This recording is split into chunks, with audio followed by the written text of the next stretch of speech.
now recording. Okay. All right. Good morning, everyone. Jeez. Good morning to everybody that's here. Good morning. Good morning. Uh, Sage will be in a minute. okay. So first off, does anybody have any questions or anything that they would like to throw out before we take this wherever it wants to go?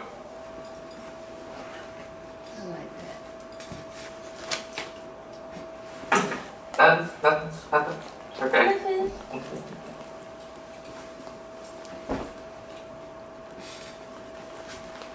So, I would like to start with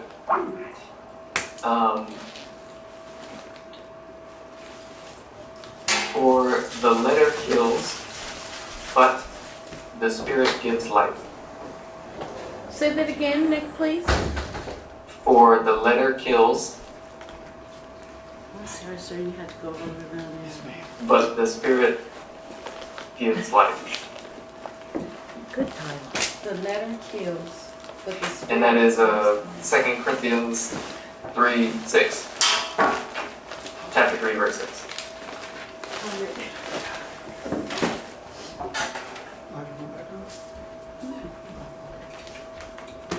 Going way back up there. It is. Corinthians, I'm sorry. Second Did everybody get that anyway? Second Give me okay. Corinthians? Good morning. Nick, you said Second Corinthians? Yep, chapter 3, verse 6.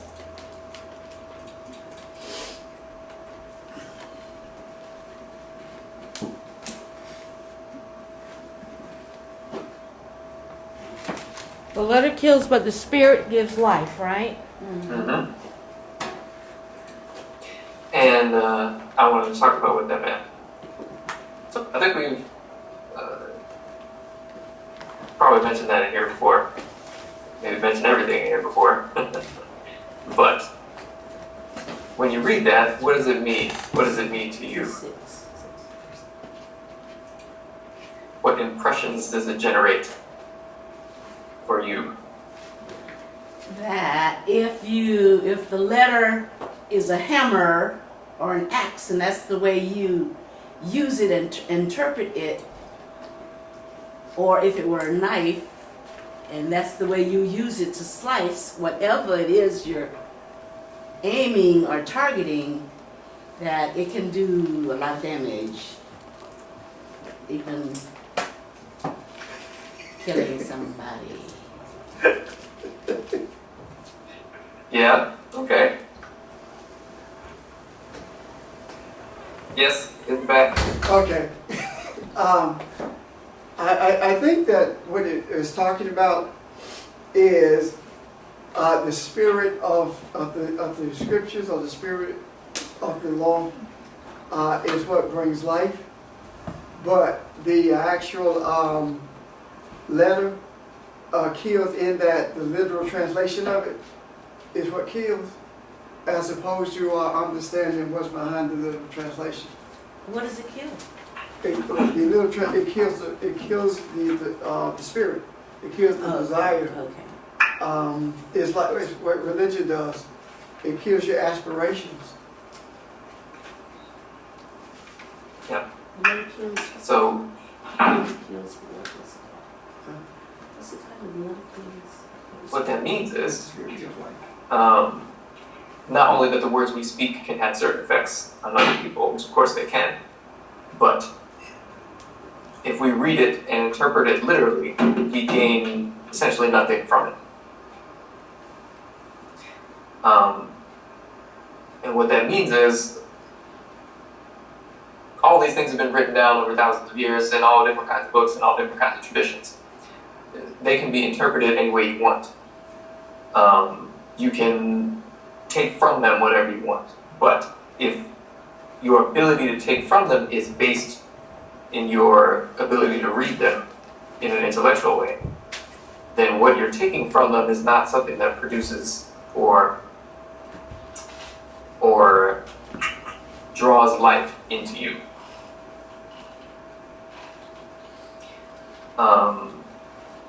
So spirit is a living substance. And as far as what that means, the best explanation I can give is it is the substance that gives, that imbues everything with life. Is the animating principle. You can think about it as like when we say the will to live, the will is a constantly refreshing thing that is keeping you in a state of liveliness, quote unquote. And so that's kind of a way you can think about it. So what religion in general has done is to look at the words on the page and not understand where those words came from, and not understand the life that those words are connected to.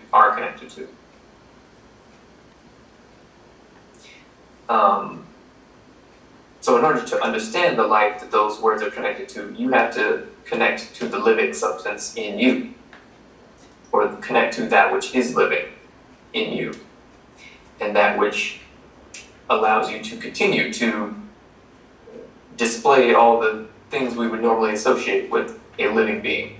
You can move, you can do all the stuff that you want. Yep. The letter recognizes only the humanity. It does not see the sparks. What I'm saying is that in the beginning there was a vessel, and that vessel was the atom, and the vessel shattered.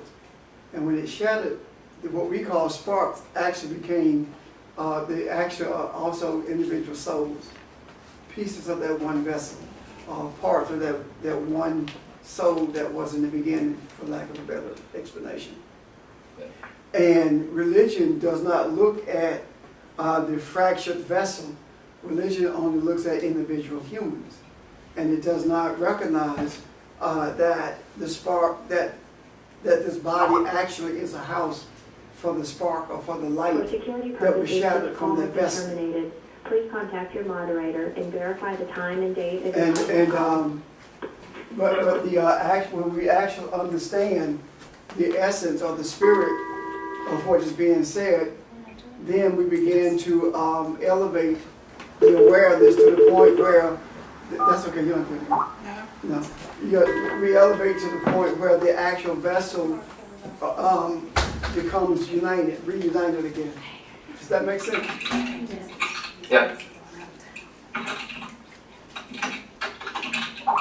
So if we're looking at just the letters, then and we don't connect with the source of what animates the letters, then it's no different than the letters of the Constitution of the United States.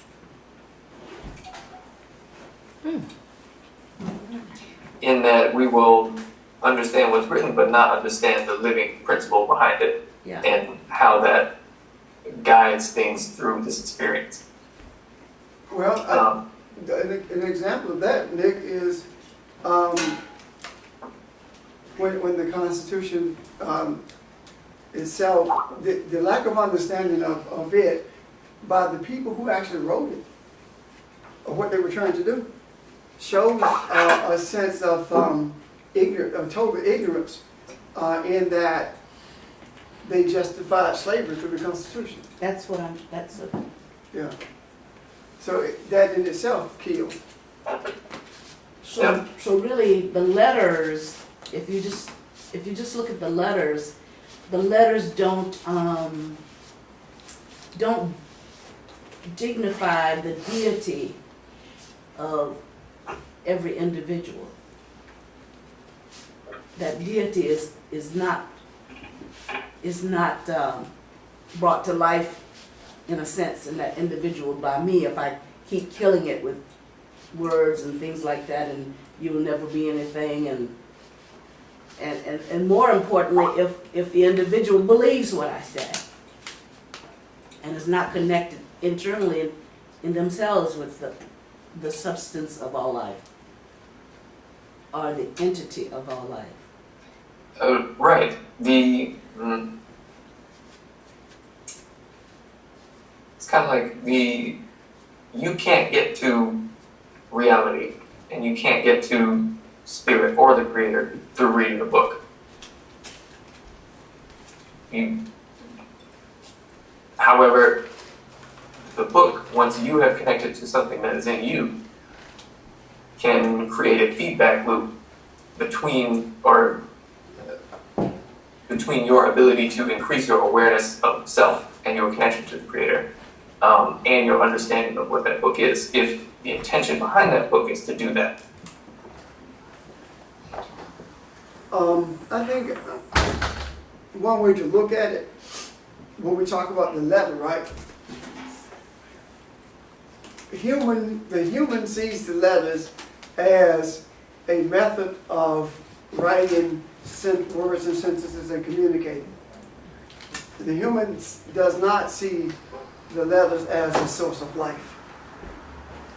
The words, so therefore the words on the page to the human are not the source of life. The words on the page to the human is simply a way of communicating. However, when we look at it beyond just the letters and the page that makes up the book, right? Then we begin to see that the letters are actual life themselves. Alphabet, Aleph, Bet is actually Father, which is the source of everything that is. So out of those two letters grows exponentially everything that exists in both realms. So when we began to accept that kind of an awareness and began to desire to have an understanding of the wisdom of the letters, then it moves beyond the physicality of what we call language, or the intellectual languages that we employ for communication. Does that make sense? Yeah. Yep. And I know last week I mentioned I think it was last week, the intention that is behind the words that we speak. And if you are able to feel or vibrate on the level of the intention behind the words that you speak, you can always understand words that are spoken to you. Because they are vessels or carriers for a particular concept or intention, a thought. So Hebrew, in particular, was designed to be the best representation of what those thoughts actually are, or those intentions or those concepts actually are, represented in a written form. So all language is an attempt to do that, but there are languages that are intended to be more so directly connected to the spirit that we are and that we are connected to, as an extension of it. So writing nowadays is not the same thing it used to be. As a matter of fact, it just about doesn't exist anymore. Yeah. Yeah. So what's the computer to all of this? Just more externalized? We're now bound to explain more completely externally? Or how does the computer aid or inhibit any of that? Well, the computer itself can be a good thing, but everything that we do with computers, we should be able to do without. And it's, I was gonna say, it's partially And so, us responding to the influence of our own spirit in a sense of increasing intelligence that allows us to produce stuff like this, but it's also the result of us living more in the physical as opposed to in our center. And Yeah. I think the computer also, well, it depends on how we use it. It's the intent. And the intent determines the outcome. Therefore, the computer can, as you said, be a good thing. But for the most part, it has become an extension of our humanity as opposed to being recognized as an extension of our innermost being or our innermost essence, that we actually can the things that we actually can perform without it. Yeah.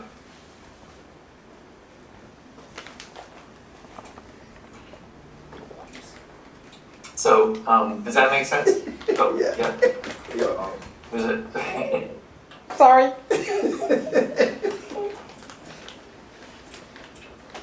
Nicholas? Oh, that wasn't a question. Yeah. You can't see Bob. Just an observation. If you look at the first verse kind of sets up everything.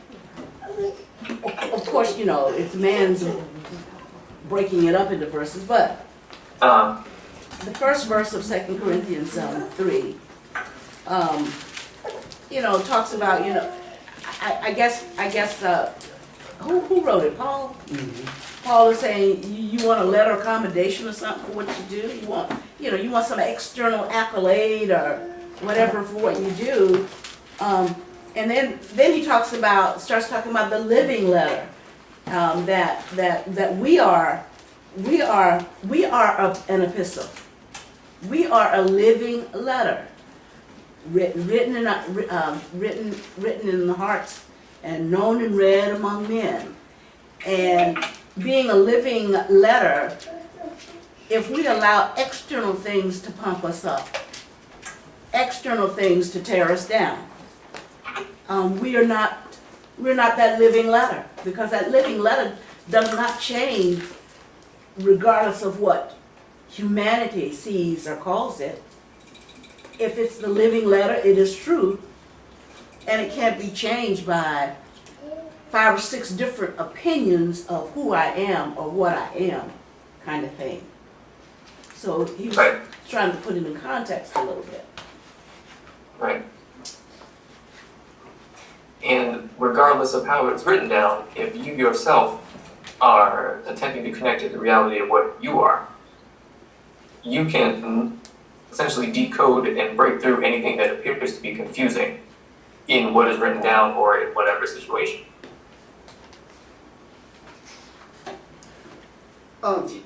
When it talks about being an epistle of Christ, right?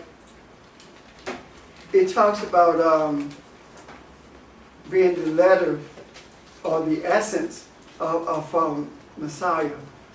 The letter being the ability for us to perform whatever we need to perform. However, it does not do what it's destined to do unless we deal with it in a proper manner. Because he said it's ministered by us. And it is written by the Spirit, which is talking about the finger of life itself. So again, regardless of the ability that we have in terms of the spark that we spoke of earlier, regardless of that type of ability, of the depth of that understanding that we have all covered up, it does, even when you get it, it does not perform what it's destined to perform unless it is properly dealt with. When you read it from the page, it's being ministered to in a way that the human desires to do it, as opposed to the way the Father designed it to be.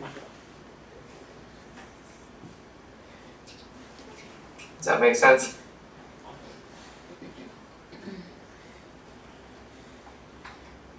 And that's why mysteries are sort of buried in plain sight, in a sense, in the Word.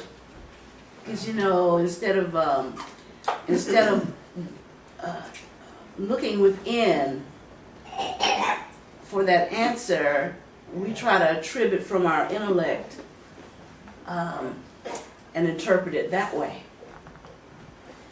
So it's there in plain sight, but it's still hidden in a sense. Right. But you know, it sounds like it's hidden by us. Yeah, we have it Because of our choices. because of our choices. You see, if to think that it is hidden because of our choices, but to think that it's hidden and for a desire to punish, for what happened in terms of what we call the fall, right? Is to say that the one the father is holding life from you, it would be like the child messes up, so now you're not going to feed the child. If the child does something wrong, so you go punish the child by withholding the food that the child needs to live. Can you see that? So it is not in that sense that it's done. As a matter of fact, I don't believe that the idea of you should surely die is a punishment at all. None of it is punishment. None of it. All of it is choices and opportunities. And that's the choice we make between the letter and the spirit, how we deal with it. So it's not punishment. It is by our decision. It's by our desire. When he said that you shall surely die, it was not punishment because he didn't say, I'm going to kill you. It's just separation. You choose to walk your own way instead of with the Creator. Yeah. I mean, as one writer said, if you stick your hand to the stove and burn it, well, it is not the heat that's punishing you. But that same heat that's burning you could cook your food or warm you. So it's a choice you made. The choice to stick your hand to it as opposed to using it for what it was designed to. So it's not actual punishment at all. It's all choices.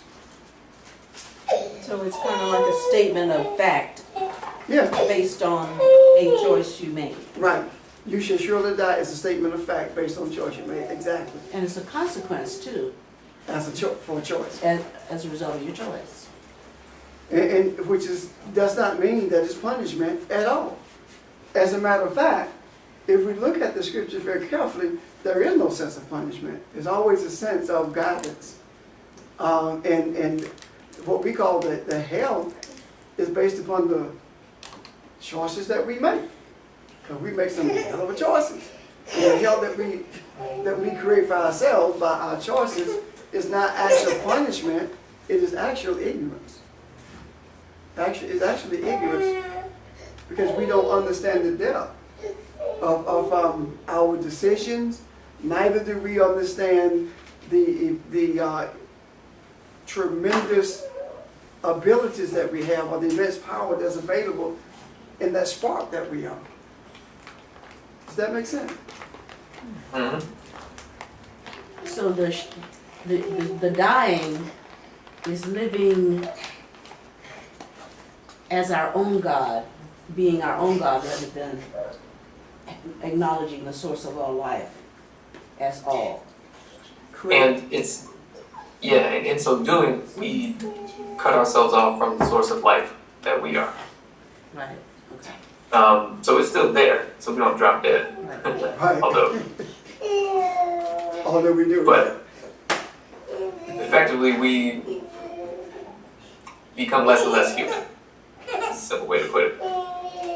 Less and less human. Yeah. You become more and more an individual. So all of the world that you interact with is something totally separate from you, which is the same thing that happens when you try to read the words. There's something, and understand them from an intellectual standpoint, those words are then separate from you as well. Once you actually read the words and you become open and you just don't see them as something separate, that's when all of a sudden you recognize the spirit in the words and I guess the intention in the words. But you have to open yourself up beyond yourself in order to,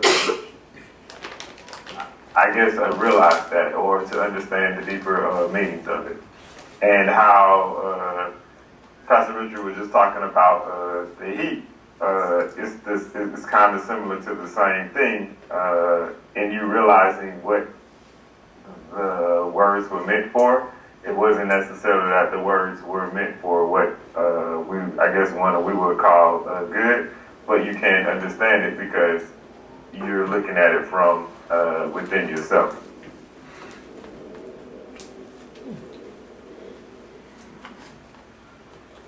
Yeah.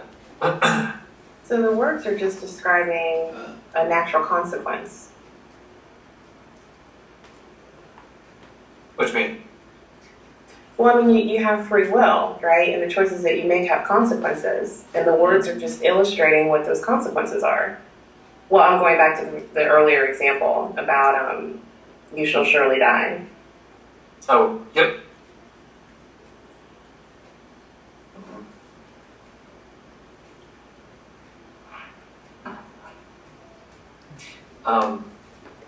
Yeah. So is everybody okay? Does that make sense? Or at least, I want to read something else that is related to this. And that is something found in the, I'll come back to this book every so often because it has so much good stuff in it. It's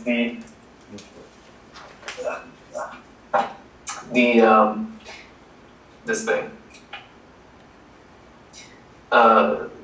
Essentially, it's a commentary on the Kybalion, which is a book written a long time ago by 3 people called, but they don't name themselves in the book, but they refer to themselves as the 3 initiates. Anyway, it says, or the thing I want to read says, if you are a true student, you will be able to work out and apply these principles. If not, then you must develop yourself into one. For otherwise, the Hermetic teachings will be as words, words, words to you. So the important part, or the part I wanted to emphasize that, is that you must develop yourself into one, a true student.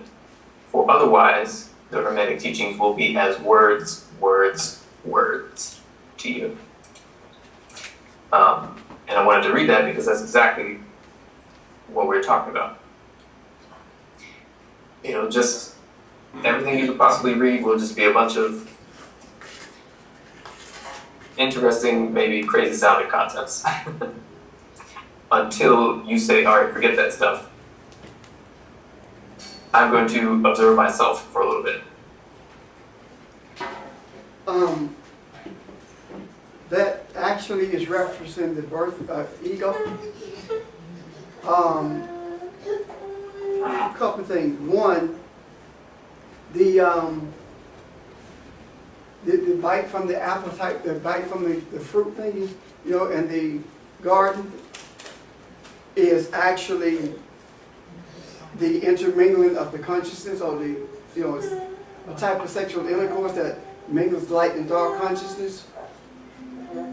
And the dark consciousness, and from those two, from that intercourse was born the ego.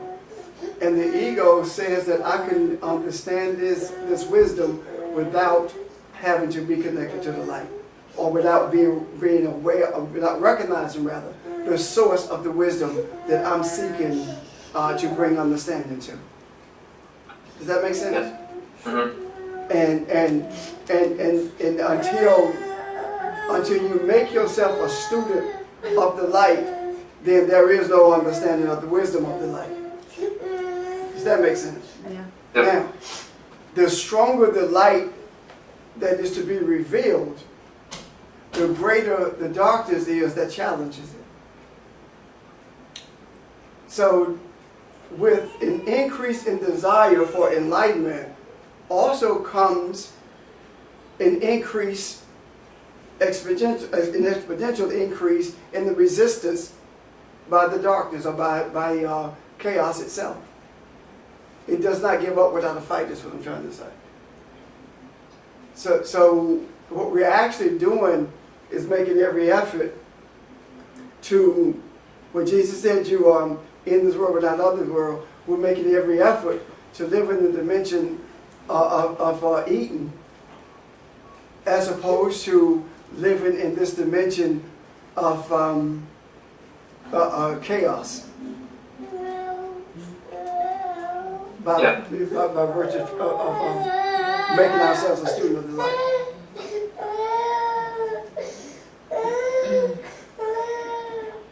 Nick, when you said words, words, words, words. It sparked a memory that I'd forgotten. I dreamt very recently, and part of that was lots of words in my head, and lots of people talking, people trying to out-talk each other, and literally just words, words, words. And I thought, wow, where's this coming from? And it gave me insight into maybe what schizophrenics hear and are responding to. And when you said words, words, words, all that welled up in me again, because it was frightening to me until I said, wait a minute. I had to put a stop to it. Even in my sleep, I had to put a stop to it. I said, what is all this? This is just gibberish. This is not truth or something, I said.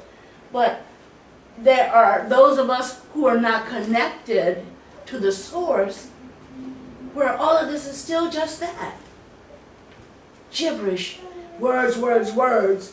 And if someone talks the loudest, that might be who I listen to, but that doesn't mean that's the right thing for me. Does that resonate? That's the confusion of religion. It was. I was gonna say that's why they yell in church. Yeah, it doesn't make sense. A table being holy, you can't sing unless you're a member. That kind of stuff. It doesn't make sense. So you make it up as you go, and because you do it for so long, it appears to be open. It appears to be the right thing, even though deep inside that is not, because there is still something troubling there. It's like being in that setting. There's something troubling there. Is more. Now, I think what we are describing as knowing that there is more is actually a way of saying that whatever's going on does not resonate at all. It's not resonating. But even though during the course of our journey in this place or in the place of truth, we also know it's more, but it's a different kind of knowing. Yeah, it resonates, so it increases your desire to move forward with it, as opposed to leaving to search for something that does resonate. It felt like lots of noise. Yes. Like clanging cymbals, Like just unorganized thought. Yeah. And that same thing can happen when you read any of the books. If it just becomes a lot of information that you have to sift through. And of course it will be information that you have to sift through, but the thing that it connects you to is the point. And you have to realize that that is present in you regardless of whether you've read anything at all.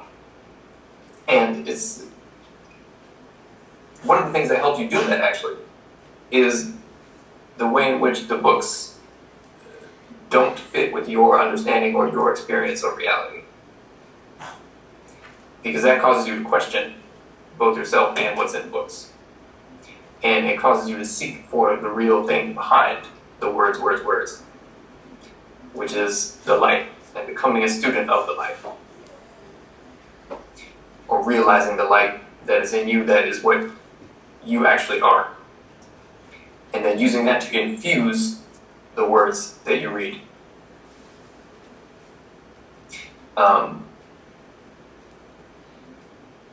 It can be very, very confusing, and it totally is. There's how many thousands, tens of thousands of different denominations of Christianity. To read something and interpret it and not understand how it fits in with all these other pieces.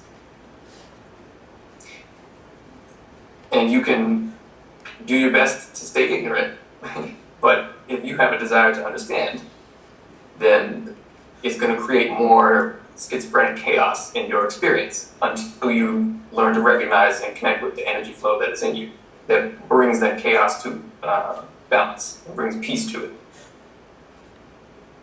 So, in other words, you just stop thinking. Nick, when you talked about the pieces, not knowing how the pieces fit, that's not knowing how we fit. The spark that we are, how it fits with the whole. What is the purpose of our living?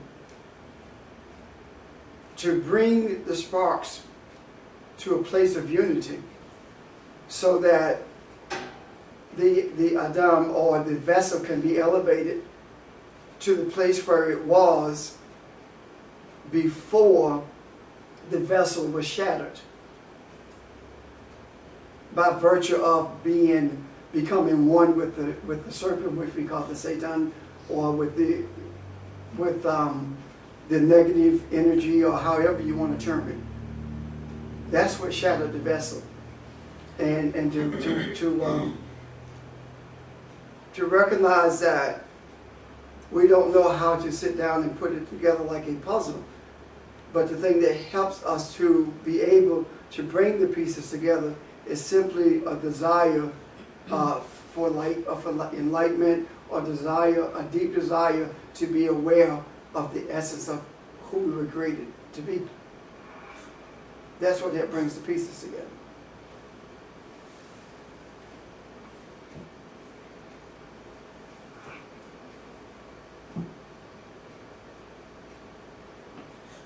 Also, when Barbara said words, what flashed in my mind was, what is the game? Scrabble. When you shake the letters, instead of shaking the letters, you're shaking up words. And when you throw them out, they come out arbitrarily, and they really don't make sense. So you try to make them make sense, because after all, you are a desire to receive for self alone, and that's what religion is: receiving for itself as opposed to for sharing. Because what happened is, when the vessel was shattered, what changed was, before the vessel was shattered, I should say maybe, there was a desire to receive, period. After the vessel was shattered, there was a desire to receive for the purpose of sharing, and a desire to receive for self alone. Can you see that? So the objective is to share to the point where we begin to reconstitute the vessel and the desire to receive.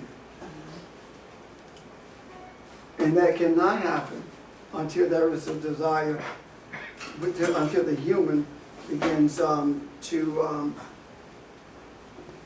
employ the desire to receive for the purpose of sharing. And it doesn't mean that it has to happen to every individual, but it does mean that it has to touch every individual spark. And when it's touched by that, it can be drawn to that. Does that make sense?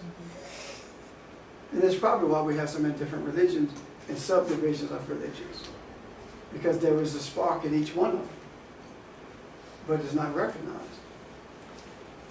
Well, I think it's, what strikes me about what you're saying, and we've said it over and over again, it's who's in control. It is, ego, self, is such a strong force, can be, that it's just like you said in here we said a long time ago, the problem we have is people can have an epiphany, a moment of enlightenment or truth, instead of sitting down and sort of absorbing that and giving appropriate time for that to mature within you, etc., they go out and start a church. Right. So on the surface, the intent is to share. But share for what purpose? Share to bring accolade, attention, or satiation to you / the ego, which is what you're not talking about. What you just described, the epiphany that you just described, is actually a connect because of the connection, for lack of a better term, to the tree of life. the Epiphany is actually a reflection of the tree of life. And what you do with that determines for what purpose you want to receive it to share. If you go out and start a church for self-aggrandizement, then you took that Epiphany and you brought it to you dealt with it in a way that made you more selfish, because it was for the desire to receive for self alone. And that in itself intermingled again the tree of life with the tree of knowledge of good and evil, which brought them to, which means that there has to be another Epiphany strong enough to help you see that this didn't work out this way. So it must be another way. And rather than see it must be another way, what happened? We further subdivide. We leave the Baptist church to go to a charismatic church. We're doing exactly the same thing, but we're calling it something different, as opposed to being still and allowing the Epiphany to deal with you rather than you deal with it.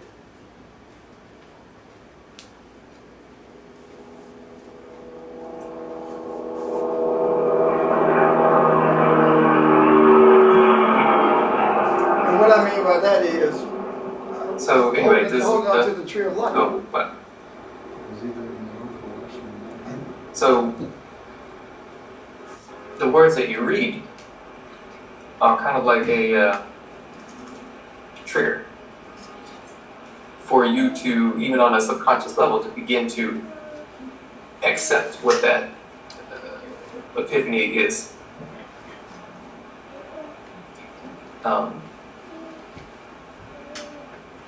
And I wanted to, I used to sit in, back when I used to go to, like, New Life Beulah Baptist Church and observe that environment. I never felt like that was anything I needed to be interested in that much, but it always was confusing.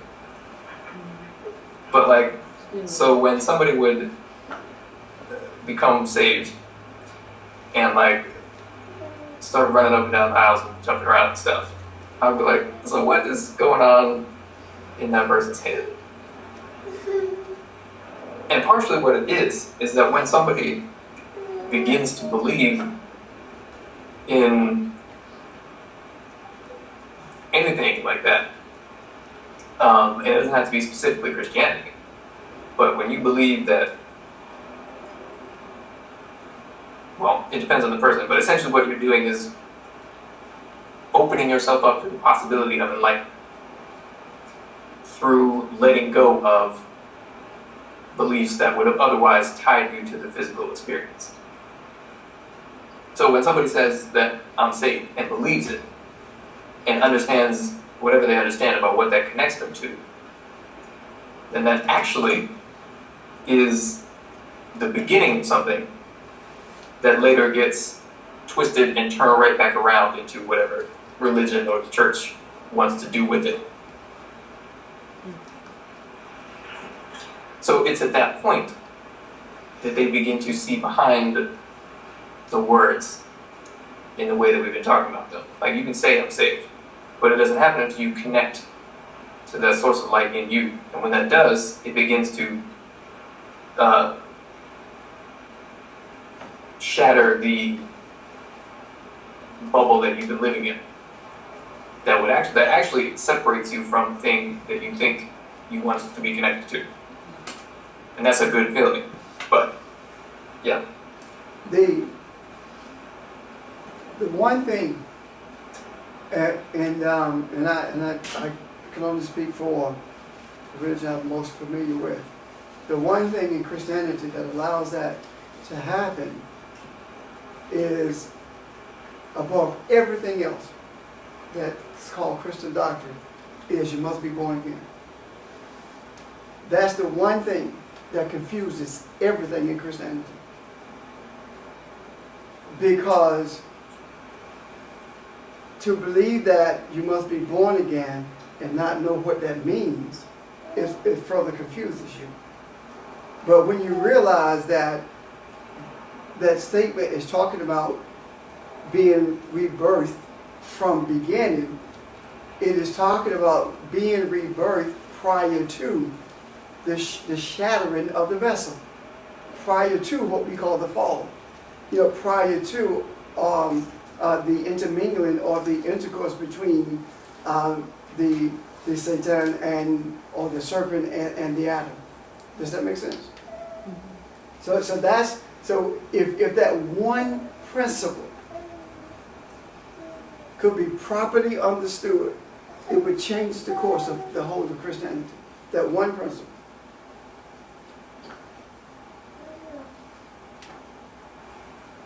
And it would give life to what is a dead process. Because you can only read a book so many times and do the same thing over and over again, and then have other stuff that entertains you while you're not learning anything. But if you are able to connect to exactly what Pastor Richard just said, then it opens up an entire, it shows you where to go. And you stop wandering around in the state of spiritual death, which is stagnation. Same thing.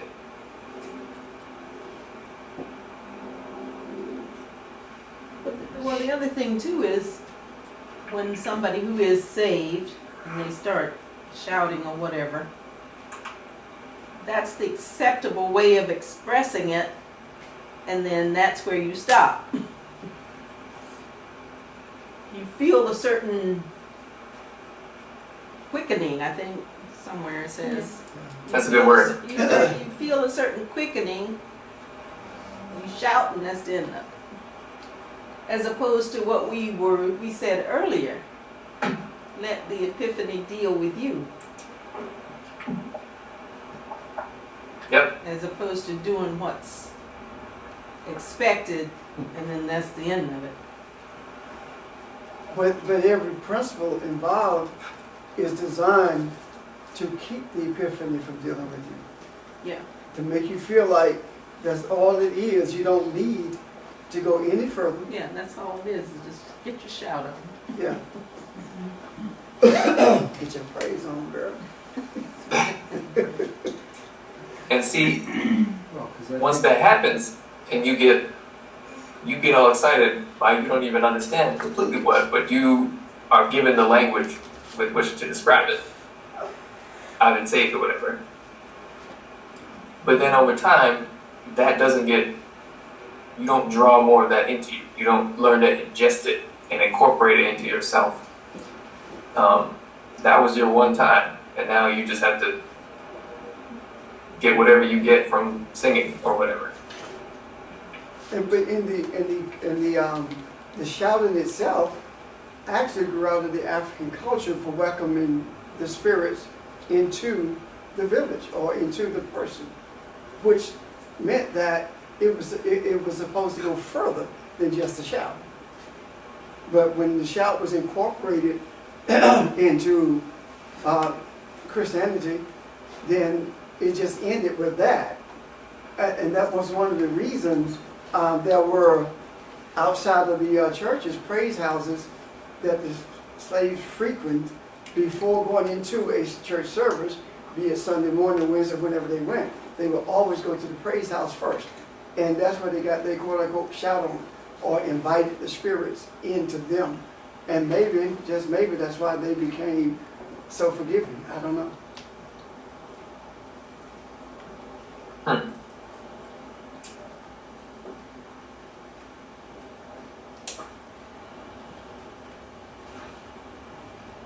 To me, it would be interesting to learn a lot more about that. There's just so much that we've glossed over, don't pay attention to, about how a lot of these things come to be and get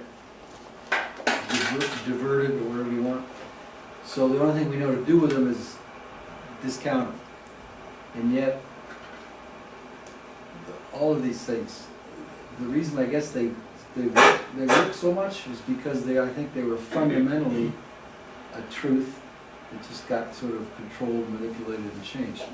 Sometimes just instead of discounting it, to know more historically what the original intent and practice was would be more constructive than having to just say, you know what I'm saying? Yeah. But I don't know where you go and there's no wisdom left in flesh form or rare for you to have that understanding. I don't have a grandmother, I don't have anybody. Yeah, I was impressed with the thing they did with Jonathan Green because he seemed to come from a line that tried to keep that alive. But where is that? Where do you go? So the only thing you can do is, okay, maybe get on the internet and see if you can find a book. You know? But there Or are just people let it go. there are people in the Barren Islands who still have an understanding of that. And It's a long way to go. no, well, there are people in the Fusky, there are people, Yeah. other people on these islands who have an understanding of that, and that's pretty much where I got this understanding from. The whole idea of shouting had nothing to do with movement. The term shouting came from them speaking as they danced in a loud tone. That's where the word shouting came from. It did not describe what they were doing. It described more of the conversation that they were having, and it was called, what is it? The mantras that were being repeated in order to unite with the spirit realm. That's where the word shouting came from. And the word shouting did not come from the ones who were doing it. The shouting came from the slave masters who overheard what was going on in the praise houses or in the woods where they were doing these spiritual rituals. And they did them in order to bring some kind of solace to the circumstances that they were encountering. When a slave was was killed, or when things happened, or the pressure got more than they could bear, they didn't have psychotropic drugs to help them get beyond the state of depression. But what they did, they invited what was called the ancestor spirits, but in essence what they were actually doing was not an invitation as much as it was a desire to be connected to those who had gone before, which is no different than what we are seeking to experience now, being one with the light that has gone before us.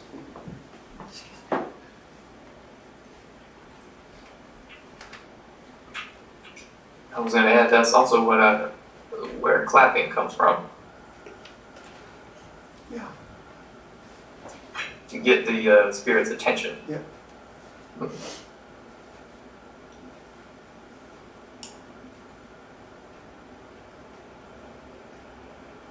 So. It seems like the further we go on this journey, the more we are catching up with that which has gone before us. You know, with the past being in front. Yep. We'll build stone pyramids pretty soon. Yeah. Sharpening our razor blades. Yeah. The other thing, if you look at shouting, if you look behind it too,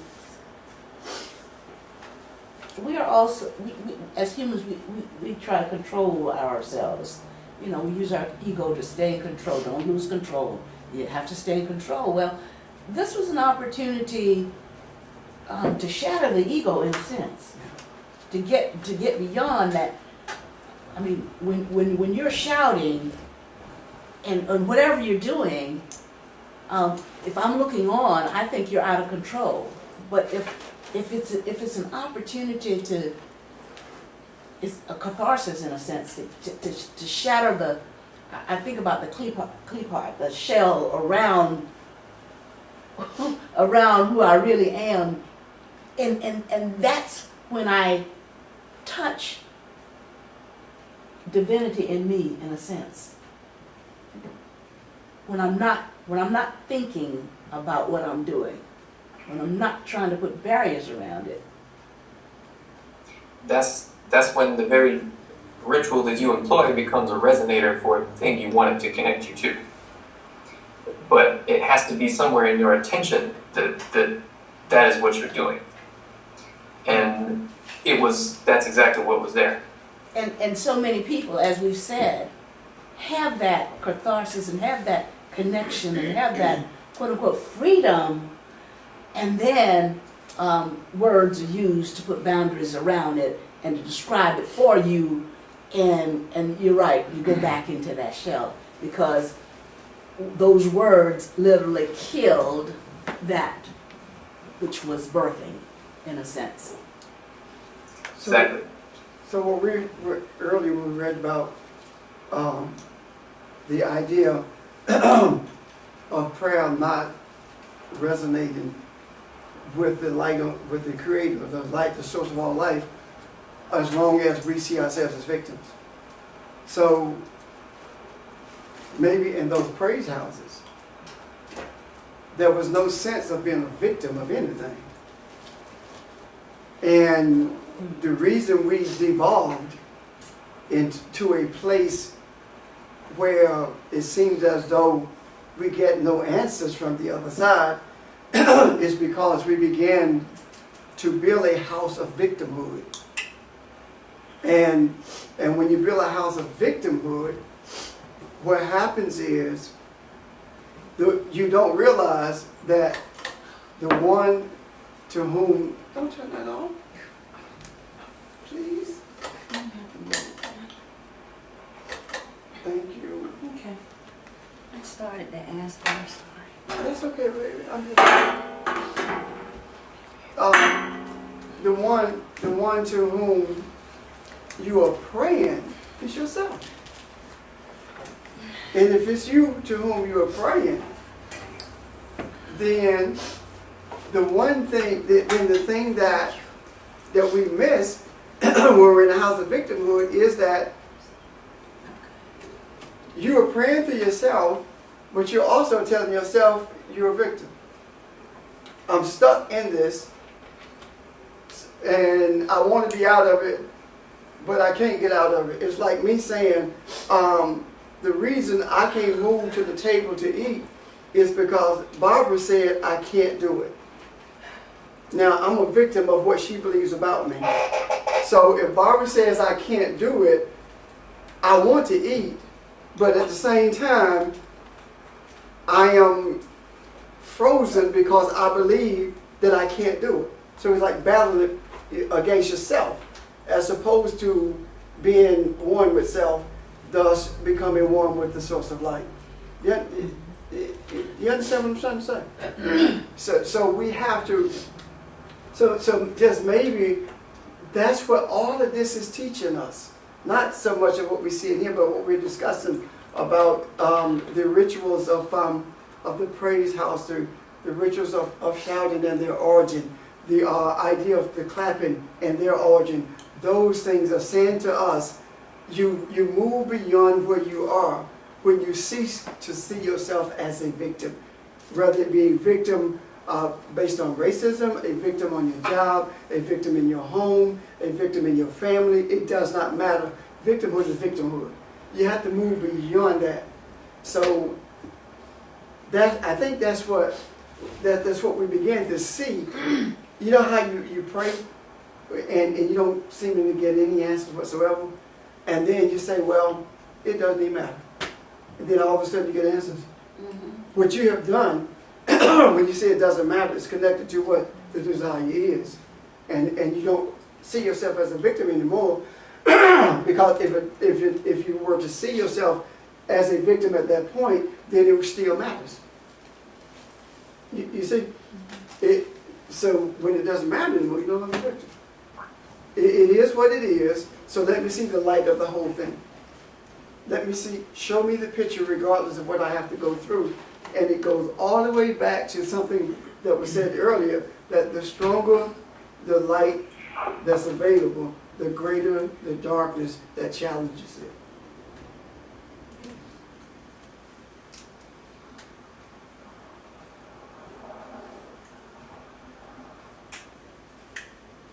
So if that's the case, if that's true, and I do believe it is, if we look at that from the perspective slavery, of which we are speaking now, then the brutality or the horrific nature of it was speaking to the light that was available to those who were being enslaved and suffering that plight. Does that make sense? Mm-hmm.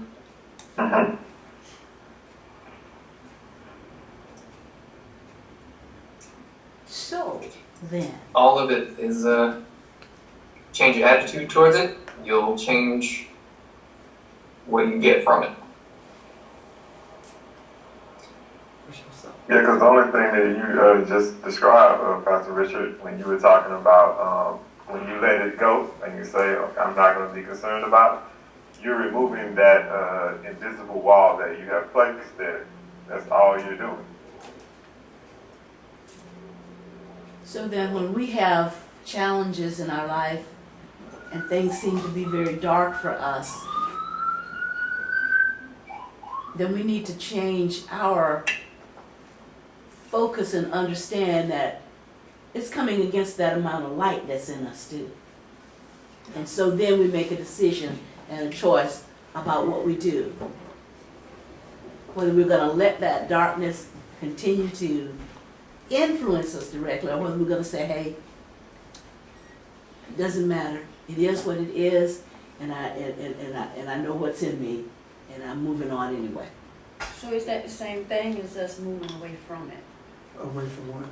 the circumstance, or when we say, you know what, forget it, I ain't even worried about it no more. It's not so much moving away from it as it is not allowing it to influence you. Okay.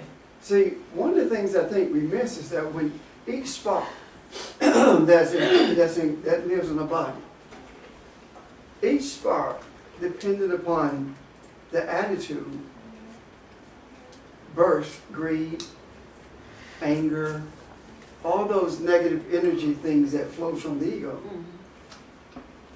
And when that happens, that has an effect on the negative influence in the world. So it is a personal event, but it's also a global event. So when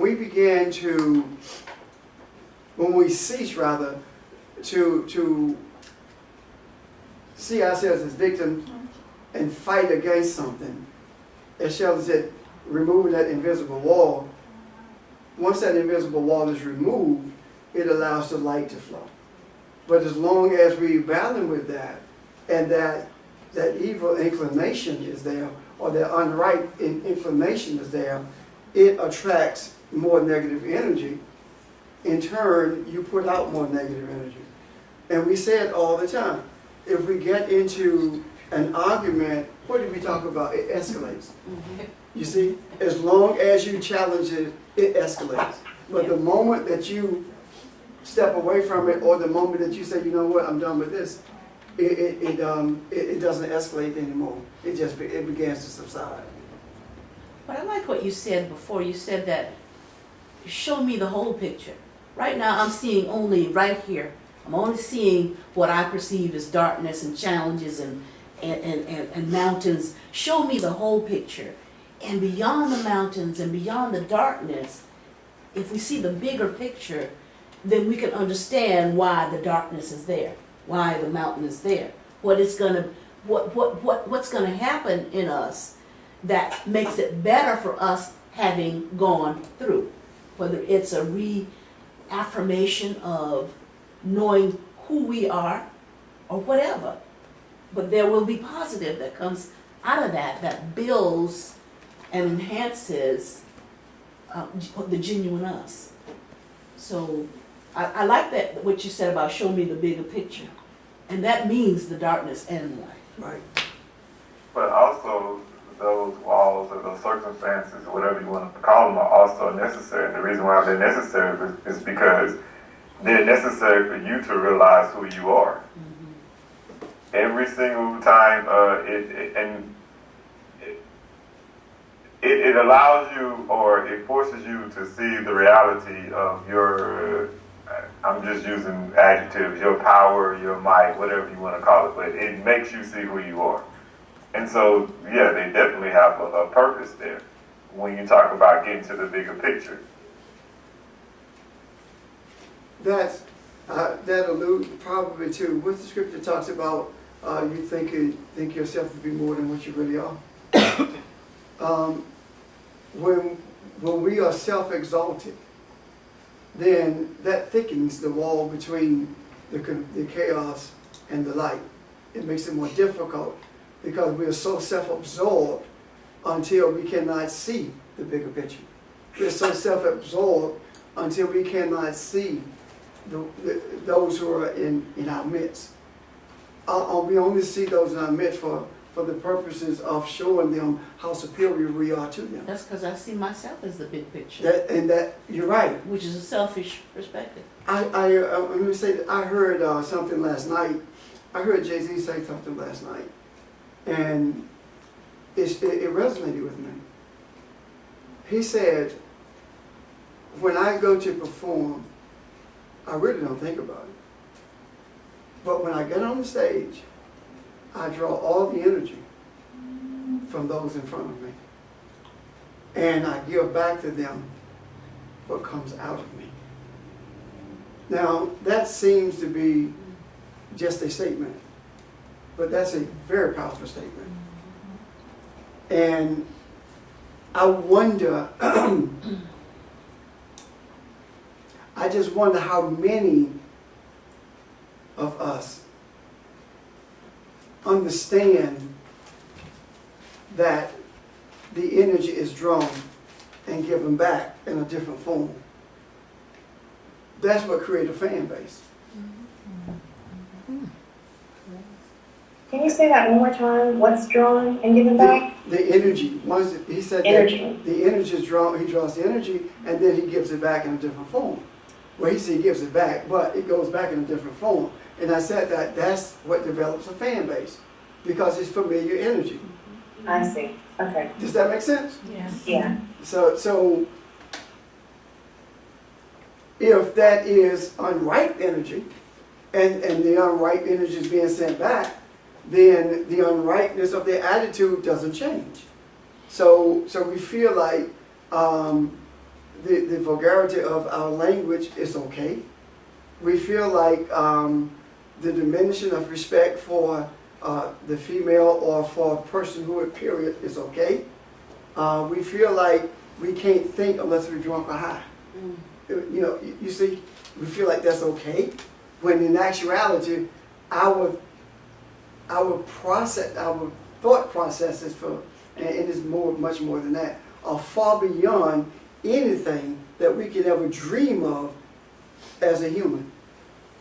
So we don't need those stimulants for that, but we do need to be very cognizant of the attitude that we have, because it serves as a magnet for the energy that's approaching.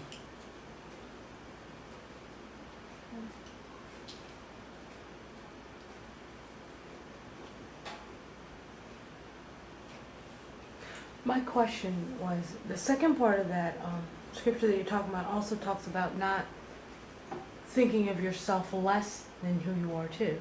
So that's equally as dangerous? Yes. It's very dangerous. Matter of fact, low self-esteem is actually ego. Low self-esteem says, look at me. I have low self-esteem, so I don't feel good about myself, so I need you to make me feel good about myself. And isn't that also victimization? That's victimization. Oh. Yeah. That is an interesting way of saying that.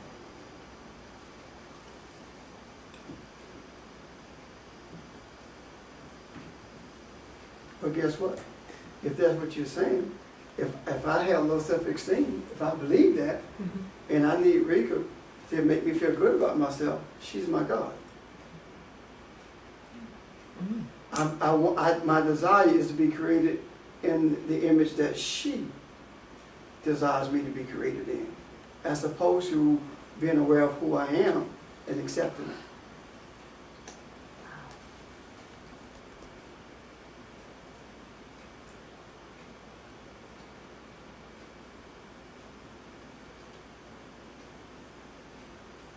So you know how if you have 2 rooms, and one room has no light in it, and one room has light in it,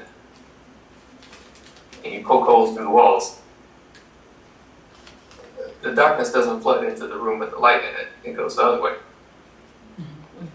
effortlessly. Yeah. So the thing that's reinforcing the wall and keeping that barrier in place is all those attitudes that we've just been talking about. So we, sitting in the dark, keep the wall propped up.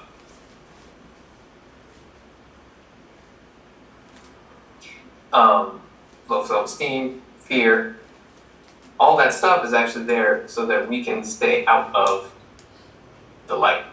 Because the light carries a lot of responsibility, and it means that a lot of change is going to happen. And we don't like change. Well, you know, that's what happened in the other dimension of the God. It's still happening. Mm-hmm. It's that woman you gave me, blaming someone else, not taking responsibility for yourself. It's always somebody else doing something.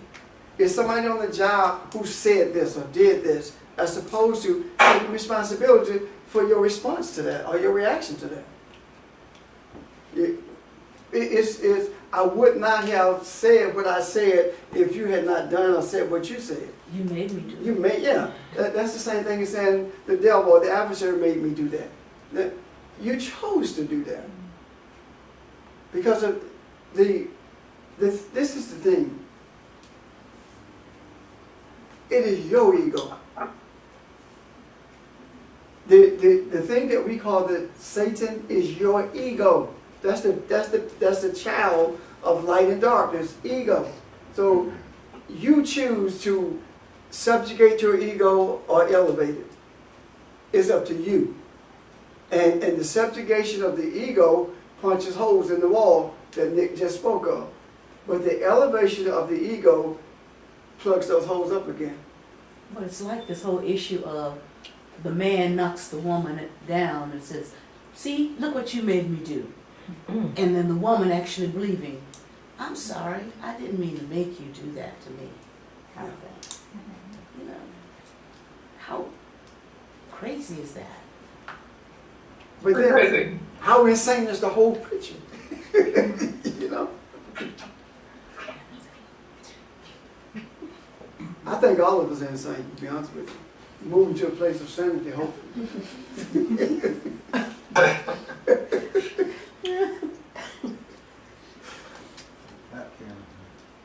Schizophrenic too. Yeah, you know, it's funny how you look at the book and you see all these things in there and we talk about those things, and those who never look at the book call you crazy. Because they know what they're talking about. Right, they call you crazy. But what happened, Well, yeah. you remember me talking about, I taught and I made a statement that God lives in all men, and I was challenged on it. You remember that? Okay, well, this guy who's in my Monday night class, Howard, taught that. And he was challenged by the same man who was the pastor. And when he was challenged by it, he asked the man, so do you believe that God lives in all children, all babies? Yes. So at what age does he leave the child? Is it 6 years old? Is it 10? Is it 15? And he didn't say anything. He didn't respond. But that Sunday evening, he preached that God lives in all men. The man Yes. Yes. Because it made sense to him. Yeah, he preached. got it. So you see what I'm talking about? Yeah. So it didn't matter that it didn't come from me. What mattered is that some vessel received it and shared it. So now that vessel shared it with all of those sparks that were sitting in front of it. So now that begins to stimulate thought. So what else is it that we don't see clearly? So that's moving from a road of insanity to a place of sanity, hopefully. Someone asked me yesterday, you know,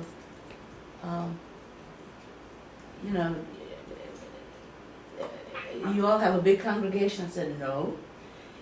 And I'm convinced we're not supposed to have a big congregation. I'm convinced. You lose all of this energy and synergy, and when you have to have a big congregation who brings in all of their own expectations of where's this ministry and where's that ministry and where can I plug in, rather than why just learn who you are. That's all you have to do, just learn who you are. And so if we ever get a big congregation, I'm gonna start getting scared because it's gonna start floating everywhere. I don't think it will happen. And the reason I don't think it will happen is because there has to be a pure desire for clarity of understanding the wisdom that's made available. And when we start talking about large congregations, what we are actually talking about is ego.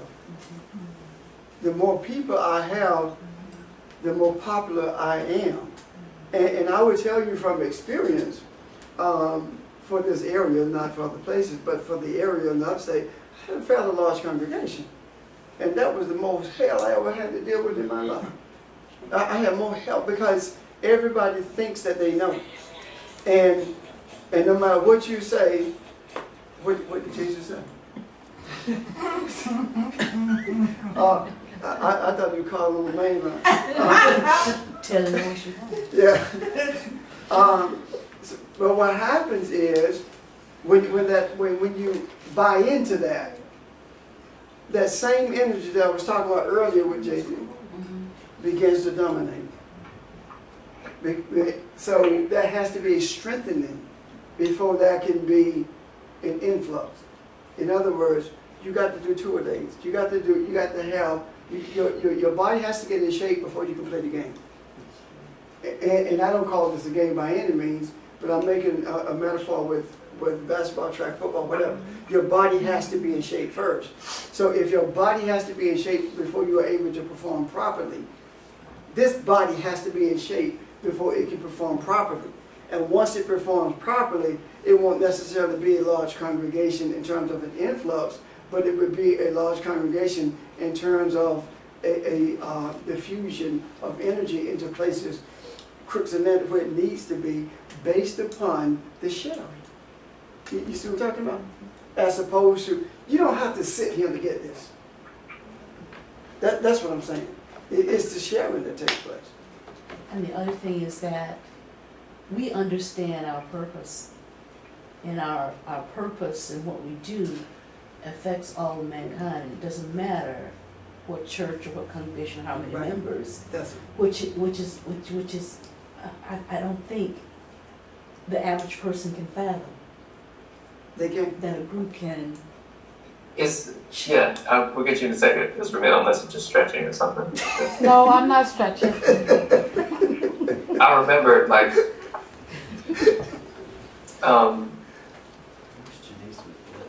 coming to understand what it is that I wanted out of all this, and not just coming here, but like what I wanted out of myself in terms of what I wanted to understand. And it was,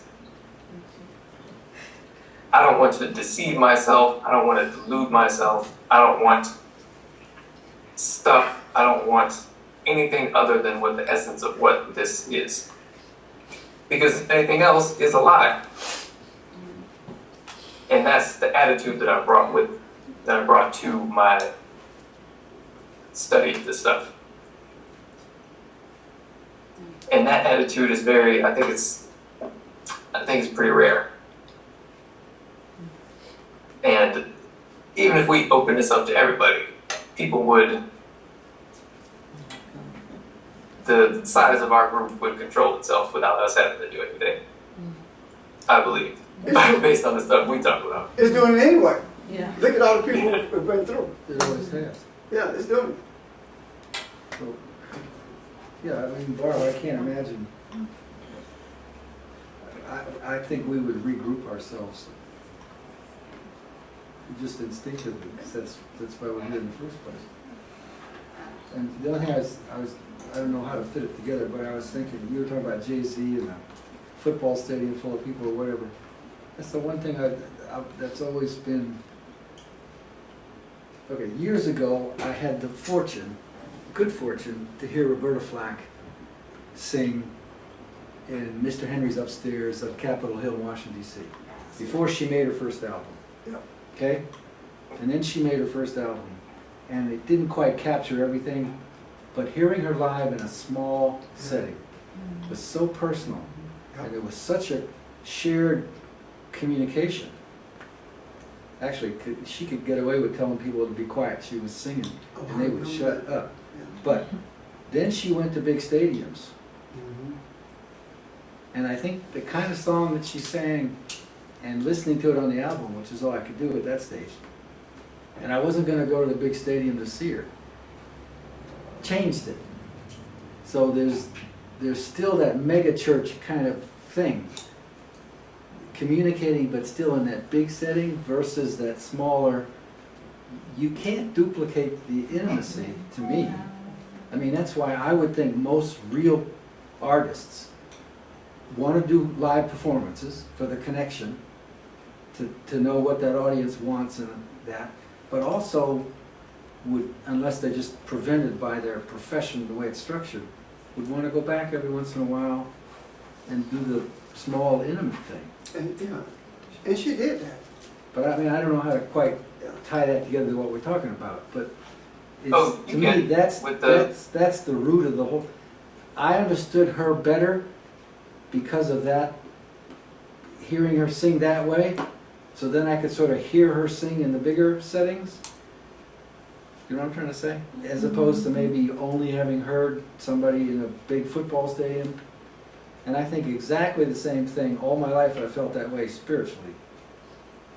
It's just, you know, when it was Billy Graham and all that kind of thing, I could not imagine how you would feel anything but just be overtaken by that sort of football, just scored a touchdown kind of emotion, which isn't necessarily a real feeling. You know what I'm trying to say? I don't know. Anyway, maybe it's just me. No, that's exactly, I was gonna say that's what Yeshua did when he spoke to big groups of people. He said, all right, that's for you guys, and then went back into the small room and said, okay, let me tell you the real stuff. Not that what he said to the big group wasn't real, but that But you're unable to convey that Yeah, you kind of dumb it down a little bit. That's not for the, for the people you talk it's to. not the right word. That's I think it's bringing, what you do is bring an understanding based upon the people you're Same with, but different perspective. as opposed to dumbing, it's not dumbing it No, down. that's not a good. Right. That's not fair. I apologize for saying that. But it is true that if you're going to get a message out to a wider audience, you have to simplify that message. Yeah. You have to make it more palatable. Well, you're right, and that, Yeah, and simplifying it doesn't always mean you distill it down to its essence. So you can lose a lot of it. that's what, between Saturday, Sunday, and Monday primarily, that's what I do. The 3 different sessions are taught 3 different ways. And it's not because I planned it, that's the way it comes out. You see what I'm saying? I don't sit there and say, well, I'm going to talk to Great New Faith different than I do Foundation, or I'm going to talk to my class different than I do Great New Faith. I don't do that. I just began talking. And the energy in the room determines how it comes out. It's not, and it goes without thought. So, I think you forgot from there. And then I think you saw that. Oh, You're too young to forget. I would like to say my perspective is a bit different, but not different. When you said that we're not in a large congregation, that's not what I perceive. I perceive that we are, because I don't think Skype, us at this point doing Skype and putting it out there, it doesn't have the same intent or energy. And when you talked about your example of Yeshua talking to the masses and then going and spending time with himself and the disciples, to me that's the same thing as Sage and the teachers when they get away, and it's their time. It's not the time for those of us who want to glean to be there to do that. So I don't see that any different. I beg to differ that we don't have a large congregation. I think we are where you guys are saying we're going, that we keep it we're keeping it pure by not having a big congregation. I don't, I guess I see that differently. Maybe we won't have everybody under one tent all the time, every Saturday, but I do think there's a time when we do have a larger one than we perceive with our natural eye. I think I really that, do. what Barbara, the statement was a lot of people present, the presence of a large congregation. We don't have the, and that's what people are talking about. They're not talking about, it getting beyond us. They're simply talking about the number of people you have under the tent. Okay, I guess to me, I don't think of people just sitting in this room as not being part of Right. the large amount of people that hear this and listen to it. Well, but then maybe the, Maybe you guys are just talking about in a one particular Yeah, place. that's exactly it. I was Yeah. seeing just beyond that. yeah, Right. yeah, I mean, that's the whole concept of delegation. You theoretically, and in my training and experience, you make an organization, if you like, stronger by delegating authority and responsibility, not having it be centralized. So that's the, so conceptually, I guess you could have a mega church sort of thing, but it's all on how you set up. But there wouldn't, why meet in one place? I mean, There are a lot of big churches that don't meet in one place. I think it just has to do with our intent behind it. One is talking about, Vermel is talking about the spiritual congregation, and Barbara's talking about the physical congregation. Okay, all right. That's the difference between the two. Okay. The whole idea of what you're talking about, the teachers when they get away type thing, right? Okay. That is simply an opportunity to not so much exchange energy, but to put more holes in the wall so more light can come through. Does that make sense? That's the whole purpose is to do that. And when we put holes in the wall so that the light can come through, the light that comes through is not for us, whether it be teachers or this group in this room, it's for mankind. Because this kind of man created himself to be this kind of man. That's why it's called mankind. He created himself to be this kind of man, and he doesn't know what kind of man it is. In other words, when we say mankind, we're talking about a kind of atom, a kind of vessel. This kind of vessel that was brought into being is confused about what it is, what its purpose is, etc.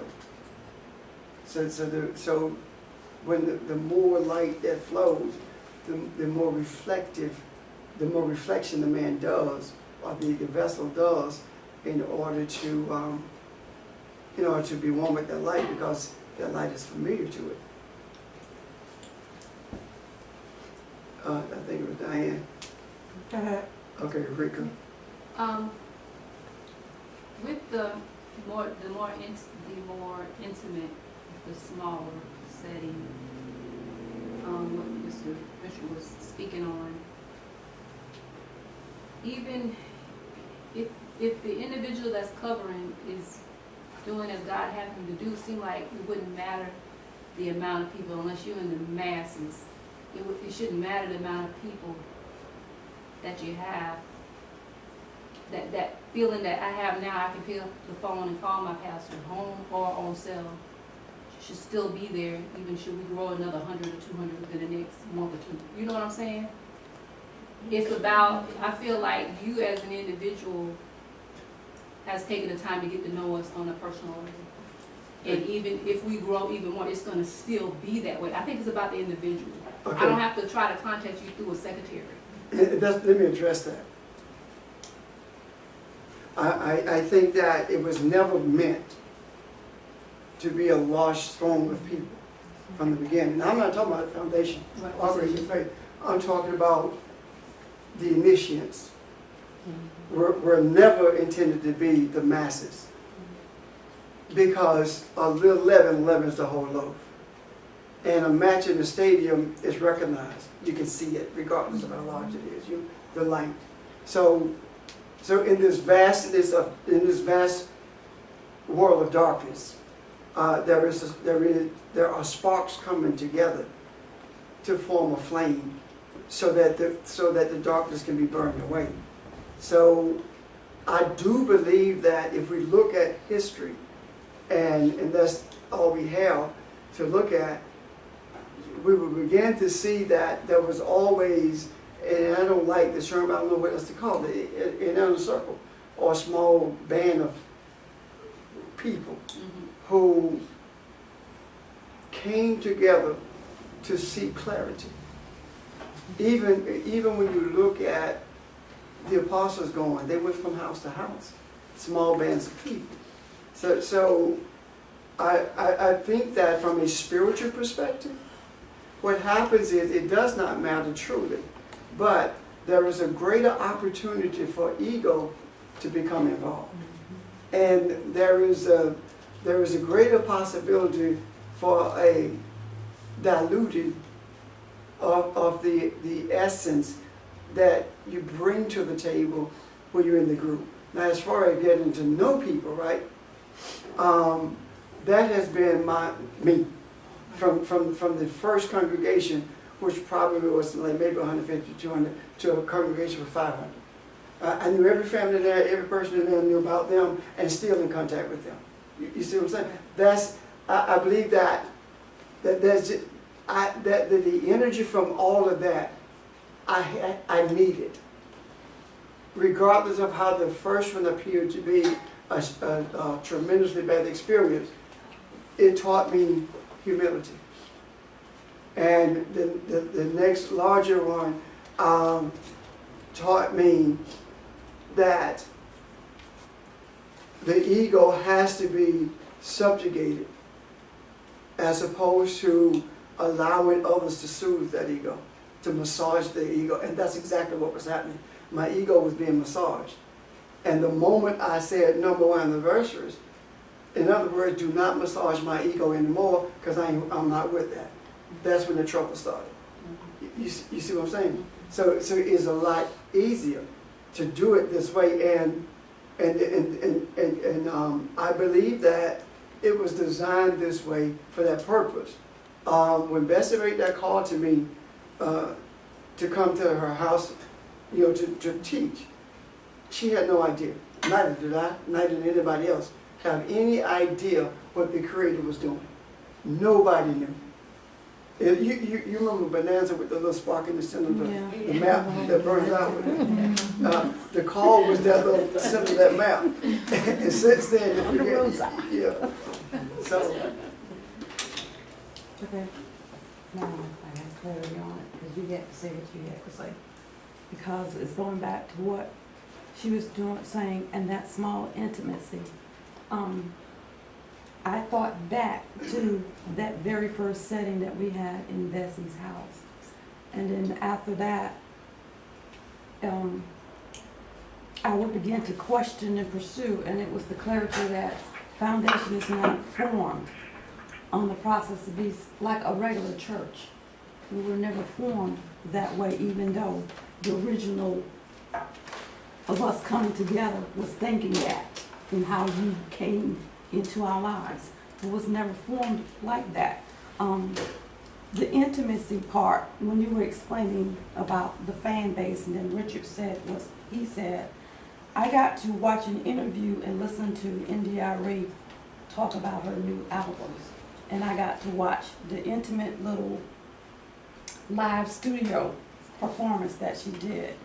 And to listen to it, and it wasn't a performance, it was actually her touching base with everyone, and you got to see what you talk about, what the energy, artists always say, and the comedians always do, the energy that you draw from your audience, and in turn, that's what you put out, but it comes out something different. When she sung that song, Cocoa Butter, it was like the words, you could actually paint the picture and see the whole scenario, like the setting, the person who she was talking, you could see all of that when she performed, because it was very intimate for her and for the people in the room, and some of them were like shedding tears because they felt. You know what? You saw that. I heard her interview on NPR and felt the same thing. I experienced the same thing, even though I had no visual of her. So, and it's because she was talking about the depth of her being, the essence of who she is, being expressed a different way than it was in the beginning, because she allowed her ego to be massaged and she moved away from the essence of who she is. And now she had to get back to that. So it does not matter whether you visualize it, you know, and lay eyes on it rather, or whether you hear it. The resonation is the same. You know, because what you do, you don't actually see it with your eyes, you see it with your eye. Right, And you don't actually hear it with your ears, you hear it with your heart. right. And that's the difference between seeking more because you're still thirsty or hungry, and something resonating with you and you're seeking more because you're being fed. One more. That's, But and that ties back into when Barbara, what she first put out, because that same conversation I've had with several people when they ask, it's almost like they're basing on whether they're gonna attend a session based on how many people we got in there. So it's in the psyche that the more physical people you have sitting in there is the prime example, then you know you guys are growing. I had a conversation with my niece a couple months ago, and she was questioning that because she was saying someone prophesied to her that she was sent to Charlotte to this particular church to grow the church. And our turn round was coming back, is how you growing it? Are you growing it by numbers, or are you growing it spiritually? Because it should always be about spiritual and not about numbers. Just because you got a whole lot of people in there doesn't necessarily mean something spiritual just going forth. And that was the start of the conversation, because she said she had been questioning and wondering about that also.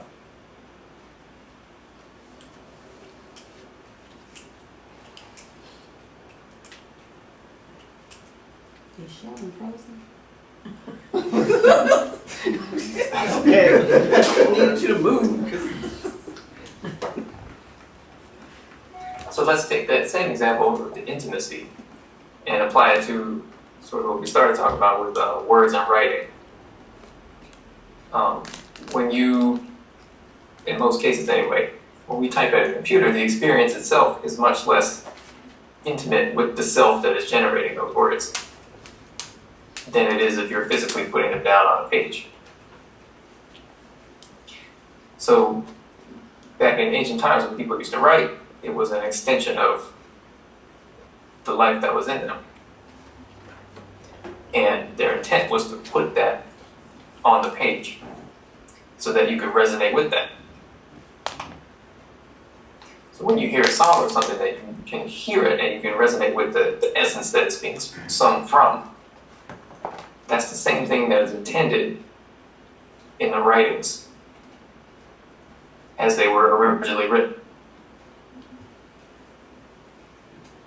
So, but in the end, it does depend on how we use it. So the difference between all this interconnectivity we have now, the internet and all that stuff, and reality is that more often than not, we allow our ego to be satisfied through that interconnectivity as opposed to using it as an extension of what is in us. And through the process of using it as an extension of what is in us and who we are, we actually learn that we don't need it as much as we thought we did.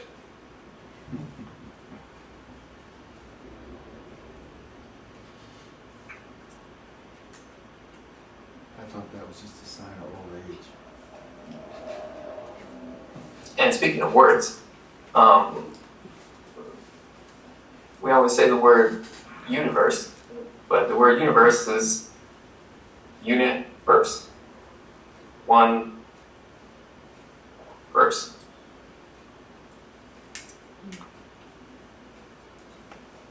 It was sung first, and then we wrote it down so that we could remember it. Say that again? So that's why oral traditions precedes written tradition. And in terms of the very process of creation, vibration is the mother of everything. And the father of everything. So in terms of your own experience, what resonates deeply in you is the originator of everything else that comes after. And when the intention behind what you do is to produce something that resonates with the deepest part of you, then it has the greatest effect on not only you, but whoever else is able to see your intention behind those words that you wrote, or that song that you wrote, or whatever. Because regardless of the way it manifests itself, in essence, it's all the same. And what is same about us can manifest itself in infinity of different ways.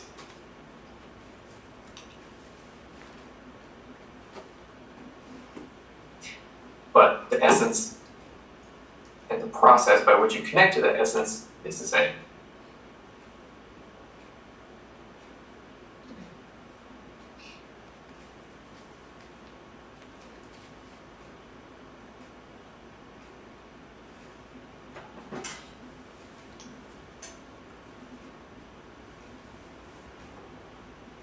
So,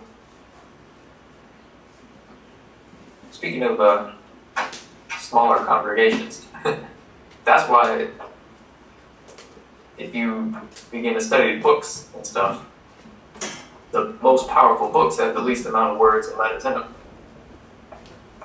But in terms of what they connect you to, what they resonate with you, or what they are intended to resonate inside of you, so that you can become aware of it. But it also means that the knowledge that you bring to the process of reading a book or learning from it has to be already at a high level in order to get the most from it. Nick, it sounds like you're describing a conversation. Does that make sense? You mean, Like you're interacting with the thoughts in the book. It's not just a one-way street. Yes, it is. That's what it is. You are within inside yourself having a conversation with those thoughts. So those thoughts are even a part of you at the time. So yes, it is a very, very intimate interaction that is actually going on. Whoever that author is that you're actually reading, you're not suddenly just reading something that they said may be a speech, but it's personal, as if the two of you are speaking and you're listening to their dialogue. And you are communicating back with them with your thoughts and how you feel them, etc. So that's when the words become life, when they are inside of you. And that doesn't necessarily mean that you even agree with those words at all. You understand where that person is coming from. So it's more so at that moment, whether you agree with them or not, you are that writer in a sense. Well, not in a sense, you are. But And what you bring to the table determines the kind of conversation that you have. Yes, because I mean, you could do many things. Let's say if it was someone who was just speaking what we would consider very foul, you could automatically just look at it as being terrible and awful and isolate yourself or put up a wall or a barrier. You could try to understand where that particular person is coming from, or whatever, or how those things and what they say, what do you think about them, how do they affect you, etc. That is that thing coming more and more intimate. That is you sitting right in front of NDI Real in this small intimate section, area with this one-on-one interaction. so that's why when you're reading, you go beyond what you're reading. You have an epiphany based on what you're reading. You can read a sentence, and from that sentence, you get all these thoughts that ends up being 5 or 6 pages, as opposed to just holding on to what you read, because it triggers things inside of you. Something just hit me, and I know we get close to 12 o'clock, but while you were talking, I don't know why it came to me, but it says that, and Adam called her name Eve, because she's just the source of life. I was asking myself a couple of weeks ago, how could that be? If the Adam is male and female, how can the Adam call the woman Eve? Does that make sense? How can that be? And it dawned on me when I think what triggered it when you start talking about the universe.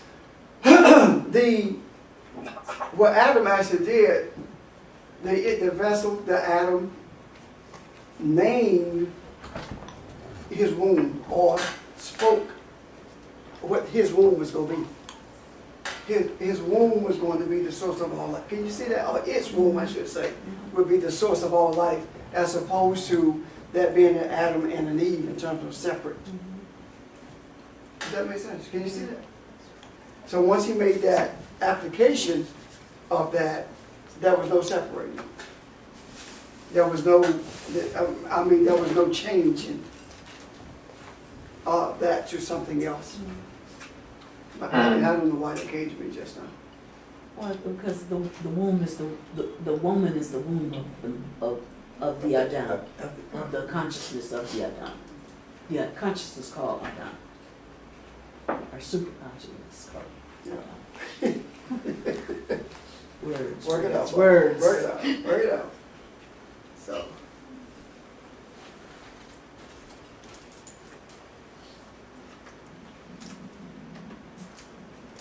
And speaking of Adam, there is a, you know how all books in the Bible are given names, but there are many books out there. There is, in existence, a book called the Book of Adam, or Adam. And it's said to be, it's like the shortest book that has been written about this stuff. But also the most powerful in terms of what it has the ability to connect you with.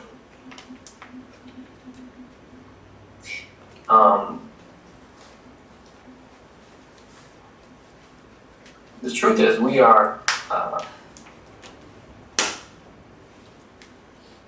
gleaning what we can from that book, even as we speak about this.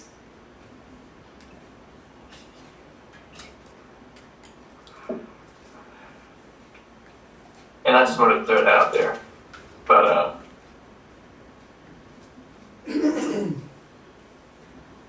it's also related to, has everyone heard of the Sefer Yetzirah? Yeah. The book of creation? Yeah. It's extremely short. But it details the process by which, from your innermost being, this reality we experience as something external is generated. And I say details, but it's a really short book. It doesn't go into detail in the intellectual sense that we are used to. That's that book I read for 15 years before I understood one sentence. Everywhere I went, I would take that book and read it. And when I finished reading it, I'm like, what did I read? And just recently, just a few years ago, that I began to understand what was in it.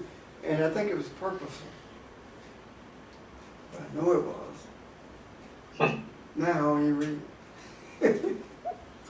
Well, I think it's like what we said a little bit earlier about coming with a certain understanding. I'm just translating all this into physics. We walk around saying E equals mc squared as if we know what E, m, and c really mean. But Einstein just didn't fall out of the bathtub one day and write that on the wall.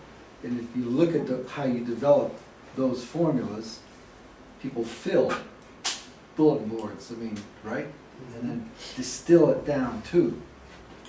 So you'd have to be pretty unique to just take that formula and have your aha. But you're going to do it once you have that understanding. You bring a certain level of understanding and openness to understand it. So yeah, you could read it for 15 years while all the other things are going on in your life, and then boom, you sort of, You've been raising yourself to the graduate level of understanding, so to speak, without Yeah. knowing. And when you begin to fulfill the law, then you no longer need to worry about memorizing the law, Because you become the law. because Yeah, I think this, again, it's this Montessori notion of you don't memorize the Pythagorean theory, you actually construct it, and the theory presents itself to you, so there's nothing to memorize. You can construct it forever. And And the rest that's- of us struggle to remember it, because we're going from the outside in. That's what the whole, everything we've been talking about for all these years is never meant to be remembered, but absorbed. Because once it resonates, that's exactly what you've done. And it comes back different ways to different people at the time that they need it. Yeah, when you remember something, it's still not a part of you. Right, right. But I it have something I want to is say true, before I think we the end more there. you use it, the more the closer to the essence of what it is you get. it internalizes. If your intention is to But it's a distill it long- down to its essence. Right, but it's a long process. It can long- be. Well, yeah, I mean, the outside to in would seem more of a struggle than inside out. Well, it's the same thing, on top of itself at the same time. And the determining factor is intention and whether or not we are willing to punch holes in the wall. Yeah. So that's the Star of David is that exact process, and I can get into that. But it's the male and the female on top of each other at once at the same time. And there's other things in other religions, quote unquote, it's not the same thing though, that say the exact same thing. It's here, and what we're actually doing is determining how much we can take in terms of the intensity of the process of coming to the realization that it is here. Everything that we're talking about is about male and female intercourse and reproduction. Everything. Yep. Everything we're talking about, that's what it is. But Nick, what you said about Star of David, I remember reading a long time ago, and I just can't, I didn't internalize it. The idea of the cross, and really as a three-dimensional or multi-dimensional symbol. Could you argue something analogous to that? I mean, on the surface, Jesus hanging on the cross, blah, blah, blah. But I mean, something more profound or more at the core of maybe what that symbol is intended really to mean, as opposed to how we've maybe misused it, or not. In terms of what it's intended to mean, here, I'll read it to you. And this is also from this book, or this tradition, which is Christianity, quote unquote. And it is, actually, let me put something up on the screen first. So,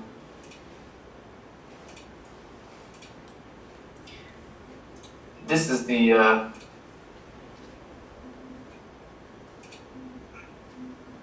it should pop up in a second. Oh, okay, it should be there pretty soon. But this is in the Hindu. And the one thing about Hindu mysticism is that it's just a different flavor. But anyway, can everybody see that? Mm-hmm. Anything pop up on the screen yet? Yeah. Yes. So that is called the Sri Yantra, and there is a chant that goes along with it. But look in the center. That's, and I know it looks complicated, and they intend it to look kind of complicated, but the essence of what this is found in the Star of David. But this is a bit more intricate design. But it's all about the everything that we think is separate is here now in the same space at the same time. And the difference is perception. So this is, and at every point in the universe, the male and female are one. And the male and female principle becoming one enliven creation, and so is part of what this means. But as I said, let me read to you what it is.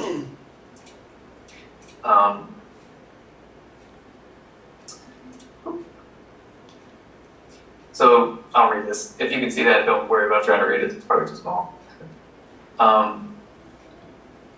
That which is below corresponds to that which is above. And that which is above corresponds to that which is below, to accomplish the miracle of the one thing.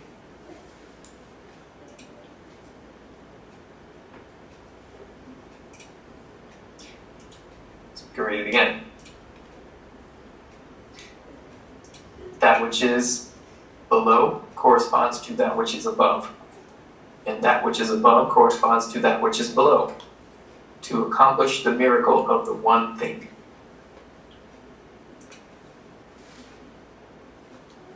What did you say that was called again?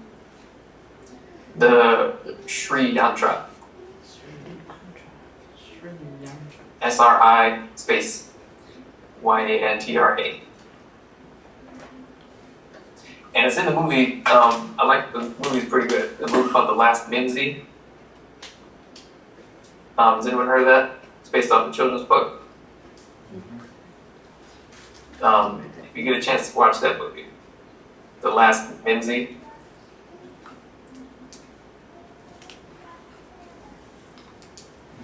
What about it? Well, I can explain it, but essentially in the movie it's used as a kind of like an interdimensional gateway or a time travel device. But there's more to it than that.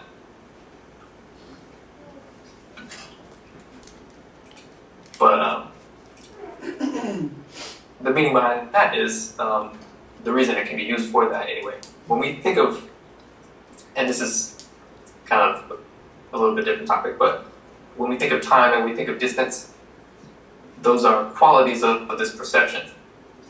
And our perception is the way it is because of our awareness is not yet, we are not fully aware of the reality of whom we are at once. So the symbol of the Star of David or the Sri Yantra is a symbolic resonator with the truth concerning the reality of what this experience is, in that this experience is not separate.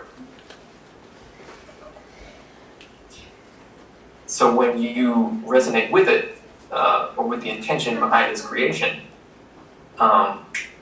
it can open you up, or rather you are opening yourself up, to the experience that it is attempted, that it is a representation of, and to the truth concerning the nature of reality that it is attempting to represent. And that truth is that everything that we think is separate is right there, simultaneously there for you to access. Layered on top of itself, interwoven with itself,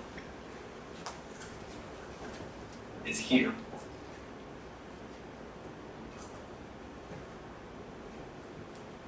And so, yeah, just related to time travel and teleportation and stuff, that's because this distance is an illusion, and there's no difference between me sitting here talking to you and me suddenly appearing 1,000 miles away.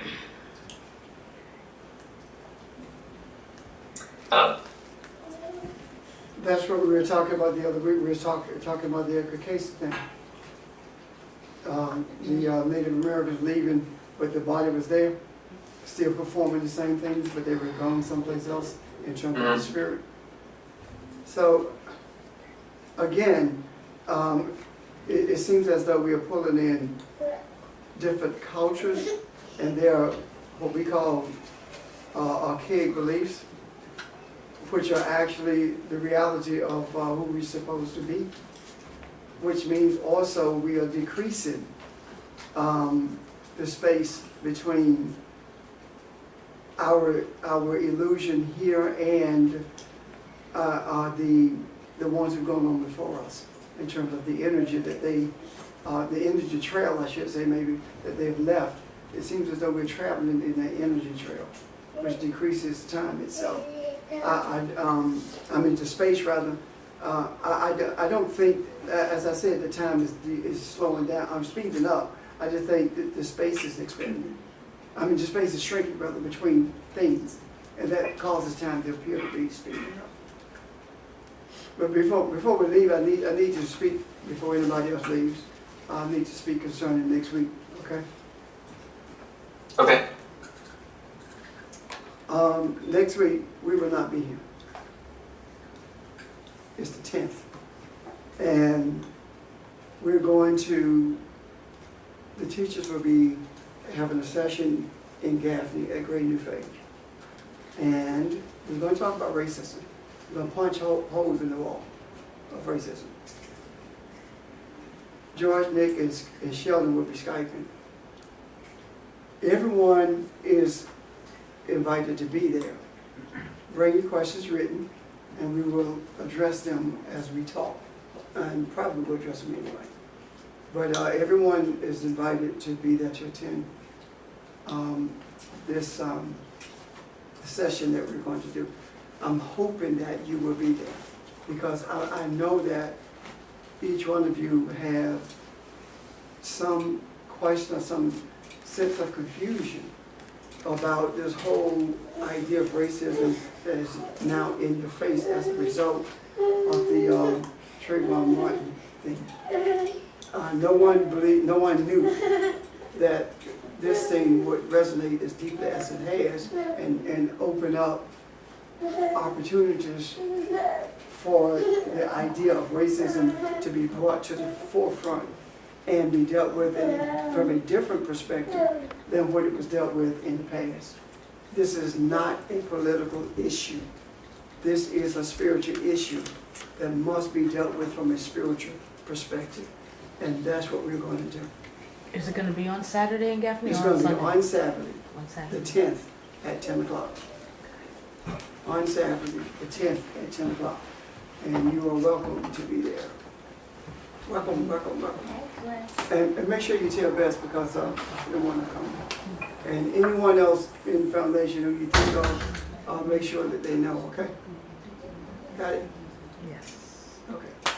That's all I- Address, 17? you need to give the address to Gaffney. 707 6th Street. 6th Street. Yes. Thank you for reminding me of that. 707 6th Street. Zip code? I don't know. Just put Gaffney. Gaffney has 3 zip codes. So we can go over the river and. One at the post office, 2 about, I don't know what zip code is. Stop. If you say the address out loud again, I can find the zip code for you right quick. 707 Hold on, all right, 707. 6th Street. We didn't hear it. Yeah. 707 6th Street. There we go. Thanks. That street. What's the name of the place? 7076 Street. I have 29340, Thank you. and that's for 707 6th Street, Gaffney, South Carolina.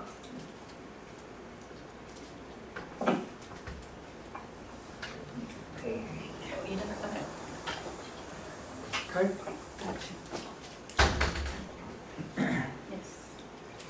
I have a little interesting tidbit, just to say it so I can become further vague about it. I can't remember who I was talking to last week, Elvira, somebody who came to visit us or something. Make a long story short, somebody married an Italian woman. They got to know her father. Her father worked at the Vatican as a contractor. He was not a Catholic priest or bishop, but his job was, he was a designer of some sort, where to put statues, what statues to commission, things like that. More interestingly, and all, it's just a snippet. He mentioned in a conversation at one point that the Catholic Church had knowledge of the presence of Jesus in the New World from way back. That's all I got. And he's no longer living. He wanted to write a book, but it wasn't about that. But anyway, I just thought that was an interesting revelation, so to speak, on his behalf. And I'm guessing it was said in a way that he was saying he knew this to be true. You know, if all that stuff about the Knights Templar or whoever it is coming to the United States and leaving that stone under the tree, I bet you that was the reason. If all that stuff is true. Yeah, there were, I was trying to think of the guy who wrote about Do we want to keep broadcasting? Yeshua, who was also, there were signs, he was also in China, and there are indications of that. Not just in the New World, but also in the Asian countries as well. What I really think it is that what we were talking about concerning the Native American travel, I think that's the way it happened, as opposed to, having to get on a ship or get on a caravan of camels or whatever and do that. I think it was done through what we call, for lack of understanding, astral projection. Astral projection, I should say. Astral projection. Okay.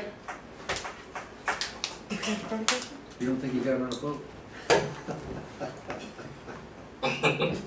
When he was young, he might have. He did Not when that he crossed- size boat. when he crossed the Sea of Galilee, right? Yeah, not that size boat. Okay. No, I just thought it was interesting that here was somebody saying this in the inner circle, Yeah. this is accepted. So then you're back to, so why do you have to keep control of that? What? Why can't you let go? Anyway. Okay, the light of the truth that we are, and the truth of the light that we are,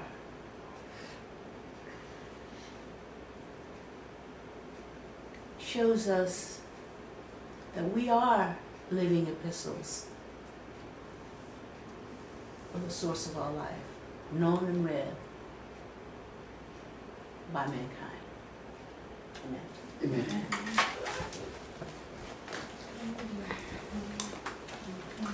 All right.